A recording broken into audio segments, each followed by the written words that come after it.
Commençons par le début, Holly. Quand vous étiez enfant, est-ce que vous avez toujours voulu être jockey et est-ce que le fait que vous soyez une fille a été un frein pour cet objectif? Yeah, I've always wanted to be a jockey for as long as I can remember, and it never really was something that crossed my J'ai mind. toujours voulu être jockey depuis mon plus jeune âge. J'ai jamais pensé que le fait d'être une fille pourrait poser problème pour arriver à mon objectif. Cela ne m'a jamais inquiétée. Une fois arrivée dans le milieu, les gens en ont beaucoup parlé, mais ça n'a jamais vraiment été un sujet pour moi quand j'étais plus jeune.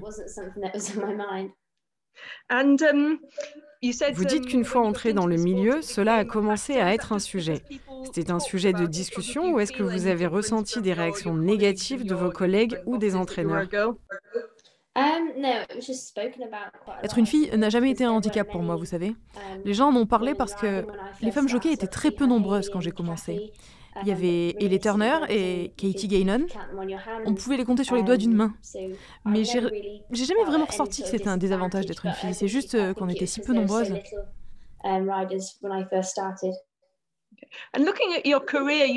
En regardant votre carrière, vous avez passé un cap il y a 2 ans environ.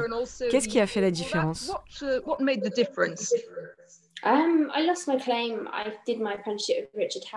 J'étais apprentie chez Richard Hannon et j'y ai perdu ma décharge.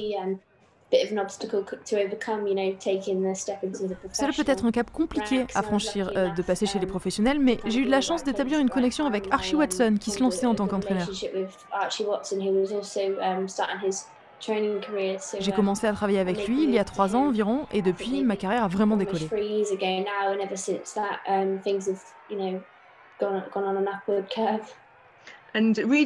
En lisant des articles et des interviews avec vous, la chose qui m'a frappée, c'est votre volonté de travailler. Quelle est l'importance pour vous de travailler votre forme physique pour réussir? Oh, vous savez, c'est pas juste moi, tous les jockeys doivent travailler dur. Moi, je suis très petite, alors je travaille beaucoup sur ma force physique, évidemment, à cause de ma taille, mais en fait, c'est un vrai avantage de pouvoir manger ce que je veux et de pouvoir me muscler à la gym surtout.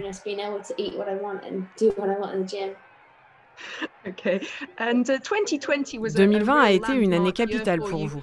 Parlez-nous de quelques-uns de vos plus grands succès, à commencer par Royal Ascot.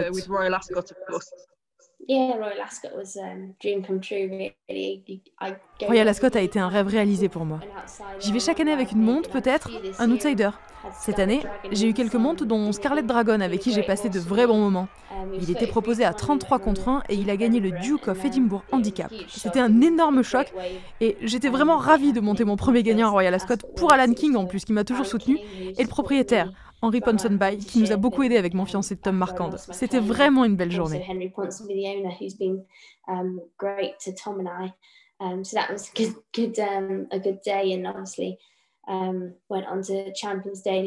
Ensuite, il y a eu le Champions Day, encore une journée incroyable. Je crois que j'ai toujours pas les mots pour en parler d'ailleurs. C'était une superbe monte en selle sur Glen Shield dans le Champion Sprint. Oui, Glenny était un cheval très cool. Il était arrivé de chez André Fabre et au début on le courait sur 2000 mètres. Il a vraiment pris de la vitesse avec l'âge, ce qui est vraiment rare. C'est un cheval très prometteur et on a hâte de voir jusqu'où il pourra aller.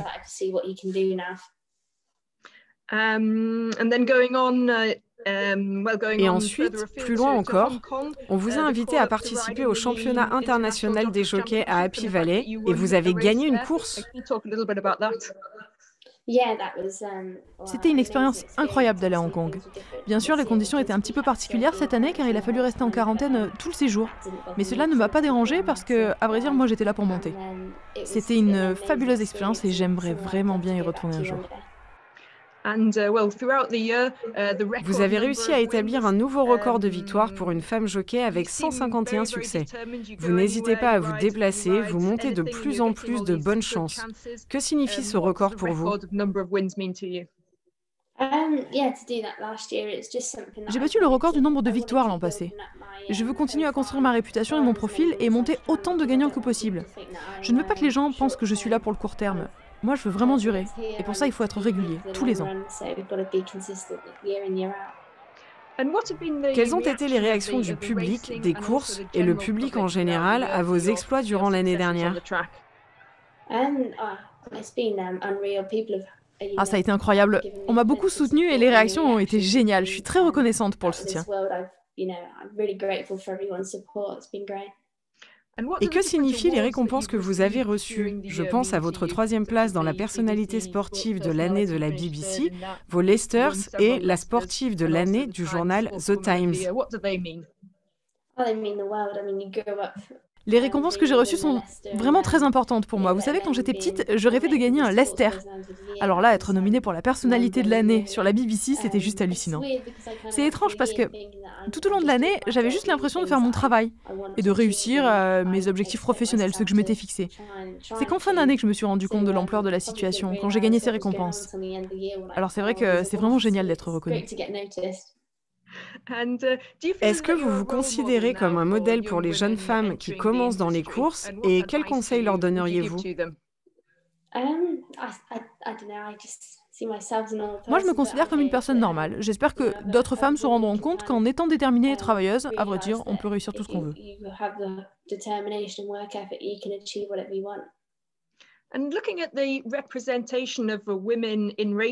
Parlez-nous de la représentation des femmes dans les courses, où vous êtes sur un pied d'égalité avec les hommes en comparaison avec d'autres sports.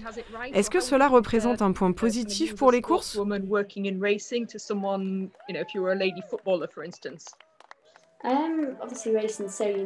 Les courses, c'est unique parce qu'il s'agit d'un sport dans lequel on peut concourir à armes égales face aux hommes. Je trouve que l'industrie des courses représente plutôt bien cette spécificité et montre bien nos talents à égalité avec les hommes. Pensez-vous que l'industrie des courses pourrait ou devrait faire plus pour encourager les femmes? Je ne sais pas ce que la filière des courses pourrait faire de plus pour encourager les femmes, à vrai dire, parce que j'ai l'impression que l'industrie fait tout son possible pour être attractive, pour toutes les personnes. Je crois juste que si quelqu'un est motivé, il ou elle peut réussir. Quelle est votre opinion sur la décharge pour les femmes jockeys en France?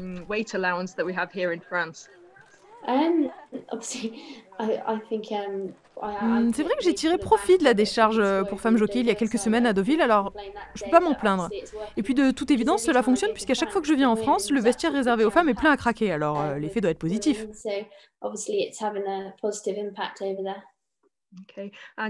Pour conclure, quelle est ou quelles sont vos ambitions pour l'avenir? Mon ambition aujourd'hui, c'est de gagner un maximum de courses, partout dans le monde. Et un jour, devenir cravache d'or, c'est possible? Oh, peut-être pas tout de suite, mais un jour j'espère bien, oui.